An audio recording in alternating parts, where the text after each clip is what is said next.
Hey everyone, this is Stephen James. Welcome to the Life Mastery Accelerator, and today I'm going to share with you how to break bad habits and how to create new habits of success. We are creatures of habits. We are all habitual beings. In fact, there was a study that was done at Duke University in 2006 that 40% of what we do every day is a habit and not conscious decisions that we're making. And we could not survive without our habits because our biochemical responses and things that we do from when we wake up to when we go to bed, to driving in your car, to doing your job each day, to how you eat and how you think and the emotions that you experience, most of these are habits. And for you as a human being to think about everything all the time would overwhelm you so much because there's always so many things that are happening within ourselves that it's useful for us to be on automatic pilot. But at times our habits can limit us. They can hold us back. And when I refer to habits here, guys, I'm not just talking about actions and behaviors. That's one element. I want you to also think about your emotions and your thoughts. You can habitually have experienced the emotion of depression and sadness and anger and loneliness. And the more that you experience it, the more you feed that habit and the more it becomes part of who you are. It becomes an automatic response. Same thing with your thoughts. Overthinking, gossiping, criticizing, judging others and yourself is a habitual way of thinking that you've done again and again and again, that when you do something so much and it becomes an automatic part of yourself, you start to believe that that is who you are. And it's not. You're so much more than that. That's just a pattern that you've run again and again and again. So our habits rule our lives. And really what I want you to think about is the habits you have in your life. You have some habits that are great, that are amazing, and in our society, there's so many incredible things that are the result of habits, whether it's a great musician, a great singer, a great professional athlete, entrepreneur, someone that has a talent at anything is someone that has conditioned themselves and practiced to make that habit an automatic part that they can perform that at such an incredible level that we respect and look up to. Someone that's extremely happy and joyful and abundant and grateful and loving and accepting and compassionate, hardworking, disciplined. Those are habits that are positive habits. But at the same time, someone that's always living in depression, anxiety, stress, overwhelm, sadness, and indulging in a lot of impulsive negative actions and behaviors are things that you might consider to be negative habits. And the more that you spend time in that, the more that can become part of who you are. I remember there's a great saying that goes, there's two wolves inside of us. And there's a good wolf and there's a bad wolf. Which wolf wins? Whichever one that you feed. If you feed the bad habits, the bad wolf, that one, you breathe life into it, it becomes alive, it grows. You feed the good ones, that's the one that's going to win and is going to grow. So you got to be careful what habits you feed. And what I want you to do is to cultivate awareness about your habits, and to be honest with yourself about your habits, to try to identify, are the habits that you have right now in your life, are they really serving you? Are they allowing you to live the life that you want to live? Are they helping you to become the person that you want to be? Are they habits of excellence that are helping you have a great life? Or are they habits of mediocrity? Are they habits of settling in your life and preventing you from living the life you want to live? Are they habits of addiction, a negative addiction? Are they habits that are moving you away from the life that you want and moving away from love and happiness and abundance and success? Only you can really answer that. And there's some circumstances where people have addictions that are very deep-rooted, but they can't recognize, they don't have that awareness and the honesty to confront it and realize that there's a negative component of it that's holding them back. And one of the biggest things that prevents an addict from changing or getting help is denial. Because that addiction and these habits, you get certain things from them. They meet and fulfill your needs. And so, for example, there's a show on Oprah where her life coach was named Ayana, and she was coaching this couple that I was watching. And she was doing an intervention with them and helping them with a relationship. And Ayana said to the woman, or to the man rather, said that your wife tells me that you have a drinking problem. And he said, no, I don't. He was in denial about it. But then when she asked him, how much do you drink? He said, I drink 2 to 3 beers a day. It was a problem, but he couldn't see it. He didn't want to admit it. He didn't want to acknowledge it. He was too attached to that. And meanwhile, it was problematic for his wife, problematic in the relationship. It's problematic for your health. But he didn't have the awareness or the ability to be honest about that, to realize it was holding him back and relationship. But when you have such an addiction, it's very difficult to see that sometimes until it's too late, and it does blow up your life. So awareness, honesty is key. So listen, I want to give you some examples of some habits that are disempowering ones that you might want to think about changing. And what I want you to do, I want you to right now write down 1, 2, or 3 habits that are bad habits in your life that you want to change. And as we go through this training, I want you to be aware and go through this with that in mind of the habit that you want to change in your life.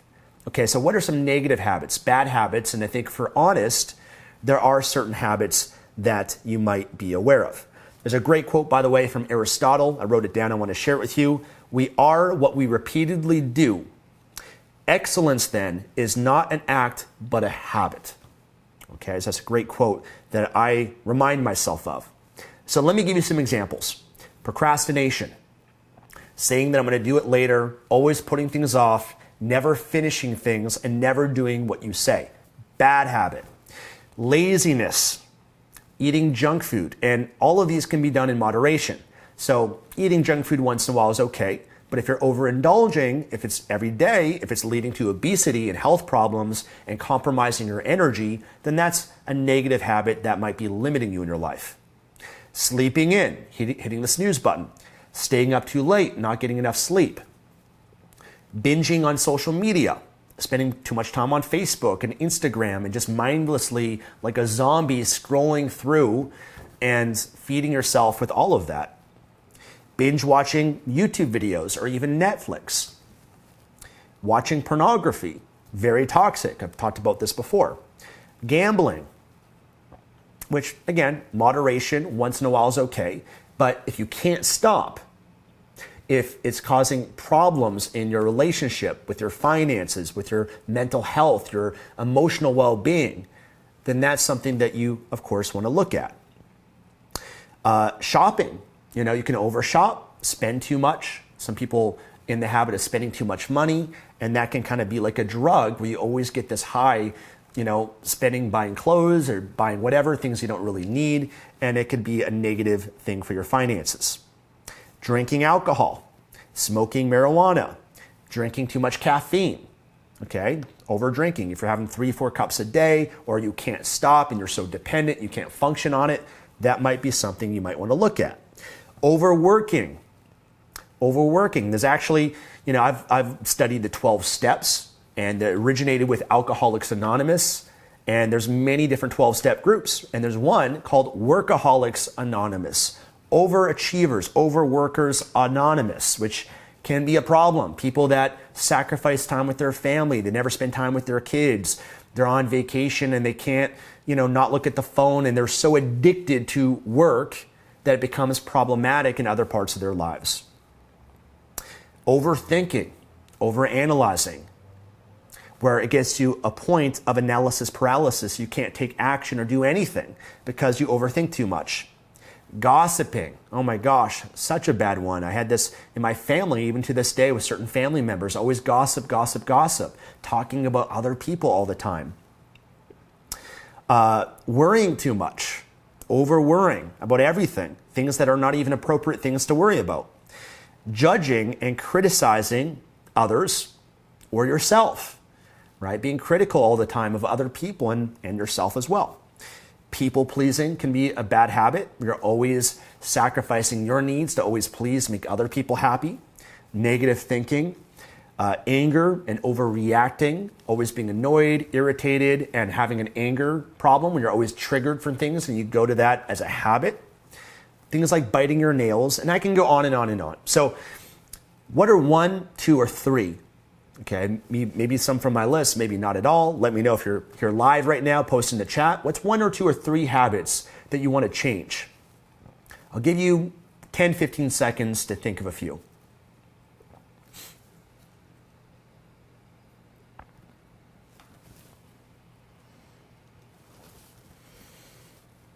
At least come up with one, okay, at least one, so that you can really benefit the most from this training. Okay, you got one, got at least one habit, maybe 2, maybe 3. Great, write that down. Okay, hopefully you have a journal, you're writing down some of the stuff I'm gonna share with you, because I wanna show you and teach you some techniques that are practical that you can do to help free yourself from that bad habit, but also to create a new one. Now, here's what you gotta know that's very important, and this is something you gotta write down, okay? To break a habit, you must make a habit, okay? I'm gonna say that again. To break a habit, you must make a habit. You gotta replace this bad habit with something new. And if you don't consciously do this, when you break a habit, then sure enough, you're gonna fill it up with something else that most often can be a negative habit. People, they smoke cigarettes, they stop smoking, they replace that with eating junk food. They, eat junk food, they stop that, they replace that with smoking marijuana. And oftentimes people just trade one addiction, one bad habit for another bad habit. So being conscious of this is very, very important. To break a habit, you must make a habit. And ideally a habit that fulfills the same need that that original habit provided for you. Because one thing you're going to learn is that all of these habits, good and bad, serve a positive intention for you in your life. And you might not consciously be aware of that. But even whatever the worst addiction that you might have, there's a positive intention that it's providing for you, a benefit, and that's why you still indulge in it. Sometimes that's a source of comfort. Sometimes it helps you cope with things that you're uncomfortable with in your life, stress and problems, and you don't know how to deal with certain emotions that arise. And so that bad habit is a way for you to get immediate gratification, comfort, and help relieve and provide release and remove pressure from yourself, or to escape, or to numb yourself. And it serves a purpose and a function, and it's providing something for you that we need to recognize and mature to realize that perhaps there's a more empowering and more sustainable way long-term that I can still meet that need, and that I don't need to indulge any further in this way of being anymore. When you realize that, then you can really create some true freedom and replace and create some new powerful habits that still serve that same function and that same purpose the other one did, and it'll be more sustainable and better for your life and your future. There's a great book called The Power of Habit. The author, Charles Duhigg, he wrote, quote, "We know that a habit cannot be eradicated. It must instead be replaced." Okay, so this is a man who did in-depth research on habits. And it's a fantastic book where he did a lot of research on a lot of this information of what I'm sharing with you. So how do you define a habit? I want to give you guys a definition. A habit is automatically reacting to external stimuli. It's unconscious. You don't think about it. It's automatic. And your habits almost put you in a trance. So have you ever had a time, for example, when you're driving in your car, which, by the way, driving is a habit. At first, you have to be consciously aware of everything. You got to put your foot on the gas. You have to look ahead. You have to look in your rear view mirror. You got to look to the sides. You have to turn on your signals. You got to keep distance between cars. You got to be aware of your speed limit. If you're driving stick shift, you got to be aware of the different gears, right? As well as being aware of the direction and the map and where you're going. So driving is something that consciously, there's a lot of things happening simultaneously, and that's why when you're first learning to drive, it can be a little bit overwhelming. But eventually what happens is your brain figures out a way to do it efficiently, and you cultivate the habit so that it's automatic. And now today, you go into a trance when you drive, especially when you're taking that same route every single day to work, or going to school each day. Have you ever had a time when you're driving the car, 30 minutes goes by just like that, and you wake up out of your trance? You're like, oh my God, who's been driving for the last 30 minutes? It's because when you go into a trance, you're focused more inward and you don't even realize everything that has just been automatically happening. So riding a bike, a lot of these things, again, 40% of what you do every day is a habit.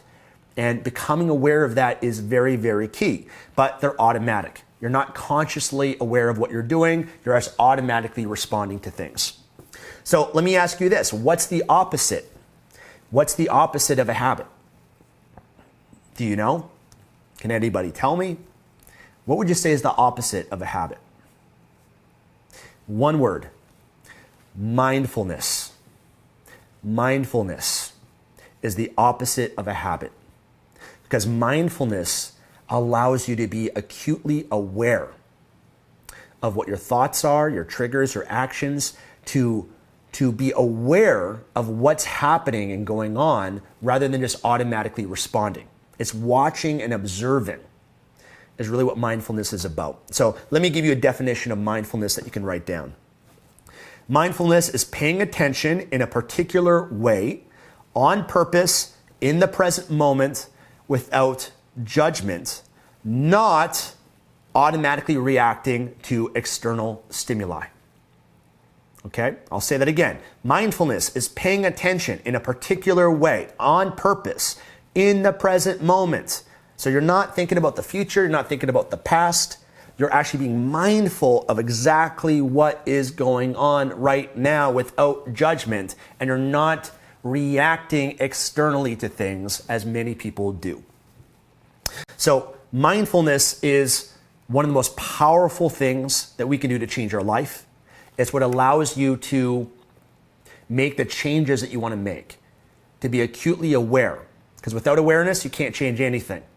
And I've shared before, one of the best, most important things you can do in your life is mindful meditation. Because what is mindfulness? What is meditation? It allows you to watch and observe your thoughts, your feelings, and your reactions, and to not act on them, but just observe and to watch without judgment, without criticism, without even trying to change it, but you're just doing aware and observing. And when you can observe yourself and how you're behaving, now you have the ability to choose something else instead. In fact, one of my favorite apps that I use every day is called the Calm app. Calm.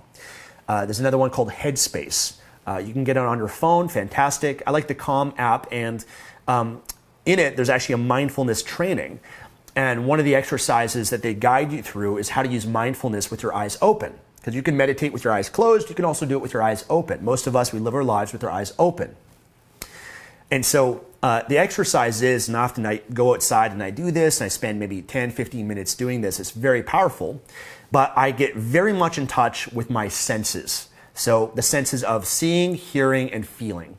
And so what I'll do is I focus just on my breath and relax myself, and I notice where my attention goes.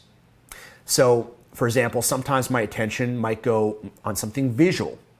I might be looking at the water, or looking at a bird, or I might be looking at the colors of the trees, or I might be looking at somebody walking their dog, or I might be looking at the sky. And what I do, though, is I observe that, and whenever I put my attention on that, I just say to myself, seeing, seeing, seeing. And then when I notice a sound, the sound of an airplane, the sound of cars driving by, the sound of birds chirping, the sound of people walking, or the sound of the electricity that you can really hear right now, perhaps in your house, and you can kind of hear that buzz. The sound of my heart beating, the sound of the thoughts that you might have in your head, certain thinking and thoughts. And when I notice that, when my attention goes to that, I just say, hearing, hearing.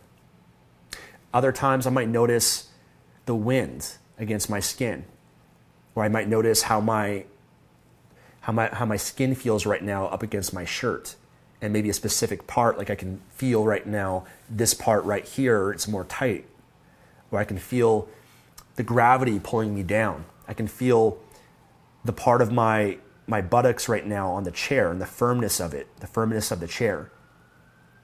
Or I can feel my feet in the ground right now and the texture of the floor. It's a hardwood floor. And when I notice that and I put my attention to it, I'll say feeling, feeling. So I'll do that for 10 to 15 minutes and I'll just notice and observe. Oh, those are thoughts, hearing, hearing. And then what you'll notice when you do meditation and mindfulness is that your thoughts and your feelings are like waves. They come and they go. You'll have this thought. The thought might seem urgent. It might seem important. It might seem dramatic. It might be negative. It might be positive. I'm not here to judge it. I'm not here to label it even. Just observe it. And it's like a wave that passes by. And then sure enough, there's a new thought. And then there's something else that gets your attention, maybe something you're looking at. And then you might notice kind of like an itch on your arm or on your face. Like you want to, scratch the itch and just being observant of that and not even feeling the need to act on it, not to be impulsive, not to just observe it. Because oftentimes we have these temptations to act on our thoughts or these feelings or these sensations rather than just observing it. This is one of the most powerful things you can do, my friends. It brings you right to the present moment. And when you realize these are waves, they come and they go. And you'll have a new thought and the next thought and the next thought and the next thought, the next emotion, the next sensation, the next thing to look at. It comes and goes. You don't have to act. You just observe and you watch. And you don't create any meaning or attachment to it. And really what I want to teach you and what I'm teaching you today is how to ride those waves. I'm teaching you how to surf. If you're in the ocean and you're out there on a surfboard, there's waves that you can choose which ones you want to ride.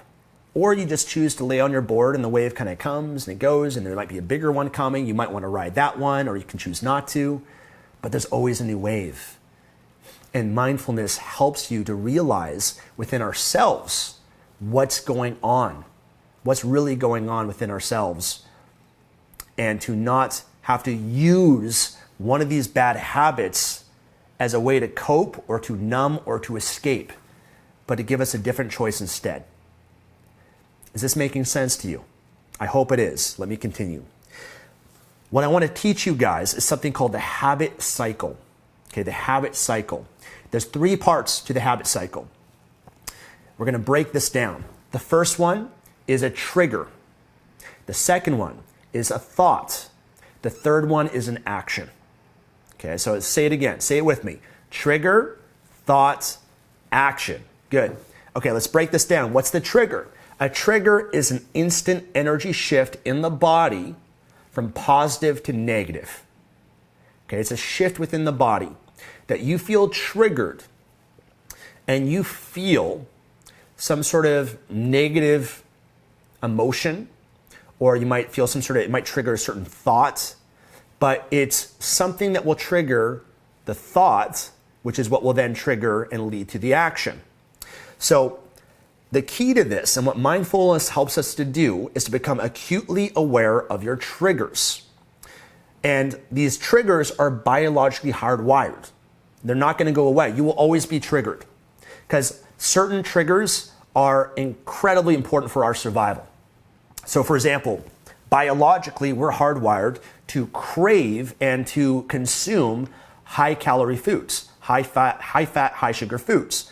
Why? Because it's for our survival. And so you always will be triggered around junk food or sweets or certain foods that are so appetizing, okay? Because biologically, we're hardwired to consume that as a form of our survival. As human beings, we lived in feast and for famine. So we'd either go days in some cases without food, and then we would feast. And when you would feast, oftentimes storing that food as body fat in the body, when you consume a lot of calories, is for your survival, because when you go into a famine, your body's able to use that stored energy source for your survival so that you can function. Okay, so that's hardwired into you.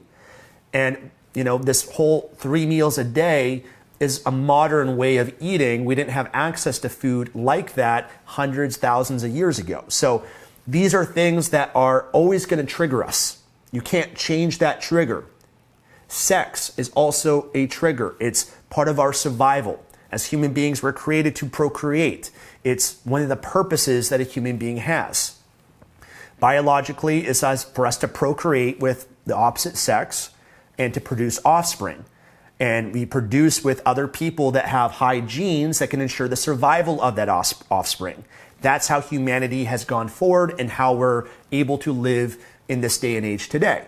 Okay, without that survival mechanism in our brains, human beings would not procreate for thousands and thousands of years. We would not be here today. That is a biological trigger that human beings have, and it's hardwired.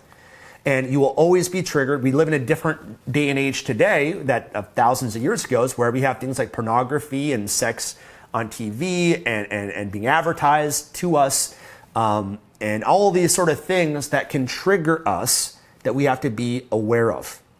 Okay, and that will always be a hardwired response that we'll have, that will feel the triggers to those things. Okay, even pursuing money and success and things like that can be triggers as part of our hardwire selfish gene, as Dawkins calls it, that helps to ensure that we increase our status, which ultimately helps us procreate with higher, high status genes as well to ensure survival of our offspring. So very important to understand that these triggers are always going to be there, but we must change our relationship with them. That's what we can do. We can change our relationship to these triggers. The second one was thoughts. Thoughts happen fast. Most of us are not consciously aware of our thoughts. Most of us, they're automatic. We go about the day, we're busy, busy, busy. Thoughts come and go. And often when people are not aware, they don't slow it down. They just act on impulse. Okay? And their impulse is automatic pilot. Now, the thoughts that we really want to pay attention to here are, we want to pay attention to the trigger, okay, and be aware of that and more mindful of this and slow things down in our lives to catch it. But also number two is recognize the negative, limiting, or self-deprecating thoughts. Those are the ones that lead to most often these bad habits that we have. So what would be limiting, negative, self-deprecating thoughts? Well, what are the ones that show up for you? What do you say to yourself? What goes on in your head? Are you even aware of them? Have you ever written them down and journaled them and actually dissected what your thoughts are? Is it you saying to yourself, I'm not good enough. I'm a loser. I'm a piece of shit. I'll do it later. I'll procrastinate. I'll do it later. I always do this. Or I don't care. I don't care about this. I don't care anymore. Why even bother? What are those negative thoughts that you have? And in fact, what I want you to do right now, let's do something right now. Let's make this more practical. I want you to take 60 seconds, 1 minute, and in silence right now, I want you to think about, well, I don't want you to think about anything actually. What I want you to do is I want you just to watch and observe your thoughts, but write down for the next 60 seconds, what are the thoughts that you have that show up in the next 60 seconds. You're going to write them down in quotations as they appear. If it's negative, write it down. If it's positive, who cares? Just whatever thoughts that show up, negative, positive, write it down in quotations as it shows up, even if it sounds crazy, stupid, disgusting, just write it down. 60 seconds, go.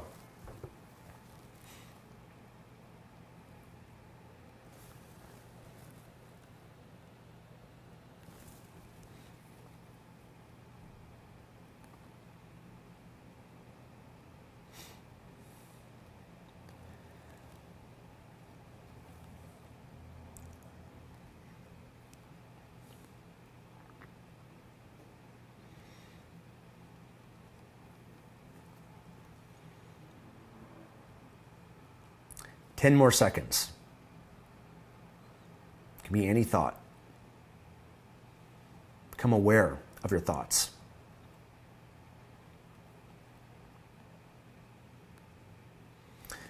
Okay, and wrap it up. So this is an exercise. What you can do is journal and notice and observe your thoughts. These thoughts are not you. In fact, we all have the same thoughts. They're not original. They're not unique. All these thoughts are recycled thoughts that human beings have had for thousands and thousands of years. Okay? So you don't have to associate to your thoughts. You don't have to attach meaning to them. You don't have to believe your thoughts even. You just watch, you just observe, and you say, oh, that's interesting. You have a curiosity of your thoughts, and when you write them down, you can learn about yourself and see which thoughts are habitual that continuously show up for you in your life. Okay, maybe it's a thought about work, maybe it's a thought about a relationship, maybe it's a thought about me, maybe it's a thought about yourself. Maybe it's a thought about what you got to do tomorrow or today. Write them down, learn about them, and become aware of them. So trigger, thought, and then action. Action is when you act out on that. You take action based on what your trigger and your thought is, and most often that action is what leads you to the behavior of whatever it is that you're indulging in. But being aware of those two things before that even occurs is what will give you the power to change it. So to do this successfully, to make this shift in yourself with any habit, you must become aware of this habit cycle, okay? You must create space between the trigger, the thought, and the action. You got to slow that down and become consciously and acutely aware of what's happening in order to break that cycle. That's the only way. Because in that space, you can watch, you can observe, you can say, hey, wow, I noticed this. And you have space now to not allow that trigger to lead to the thought, or to not allow that thought to lead you to the action. And you have the power of choice.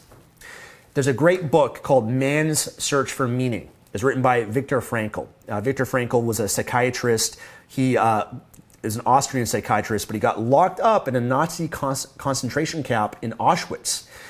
And in this environment of so much suffering, it's really horrific. And he describes it in his book, which is a fantastic classic book. I highly recommend it. And he determined that in every event, every experience of life, there's meaning to be found. There's meaning in every part of life. And it's our search of meaning and association, the power that we have to choose an empowering meaning out of a negative event or suffering that allows us to really live a meaningful life. There's one quote here that he wrote that I want to share with you. He says, between stimulus and response, there is a space. In that space is our power to choose our response. In our response lies our growth and our freedom. So realize that you have the power of choice, but the only way you overcome these habitual automatic things is through awareness and mindfulness. This is the cycle. What's that trigger, the thought, and what leads to that action? You become acutely aware of that. You have the power to choose something else instead, or to not indulge in that habit any further. And at the beginning, it's difficult. This is new. It's a new skill. It's a new practice. The more you cultivate it, the more power that you have in your life, because you're not just reacting to things in life. You can choose a new alternative, a better alternative that can move you in a better direction. So let me give you some exercises here that you can do before we dive into the Q&A. One, journal your thoughts. I recommend doing it every day. I use a journal. This is my journal. I travel with my journals, and I've got many of them, and I like to write down some of my thoughts and feelings and things that come up. Journaling has been proven to help people with mental health. A lot of incredible benefits to journaling that's been proven. So very powerful. The next thing is a technique I want to share with you called wrong thought right. Wrong thought right. Okay? Here's how it works. You have a negative thought, a self-deprecating thought, a limiting thought. You say to yourself, wrong thought. So you say to yourself, I'm not good enough. Wrong thoughts, wrong thought, wrong thought. And then you replace it with the right thought. So you say, I'm not good enough. Wrong thought. I am good enough. I'm a good person. I'm doing the best that I can in this life. I'm growing every single day. I am worthy and I am deserving. Okay, you say to yourself, I don't want to do this. I don't feel like it. I'll do it later. Wrong thought, wrong thought. I'm going to do this now. Now is all there is. And I'm worth it. And I want this goal, this result. I'm committed to it. I'm an action taker in my life. I'm going to execute and I'm going to do this. I'm not a procrastinator. This is who I am. This is the action that I'm going to take. Okay? So you catch and you become aware when the negative thought shows up. You catch yourself and you say wrong thought, and then you replace it with the right thought. You do that, you'll start to condition yourself and become more than just that, become aware of these thoughts when they arise. So that's a very powerful technique that you can do. I also recommend the mindfulness meditation as an assignment, at least 10 minutes a day. Get the Calm, get the Headspace app. I like Calm.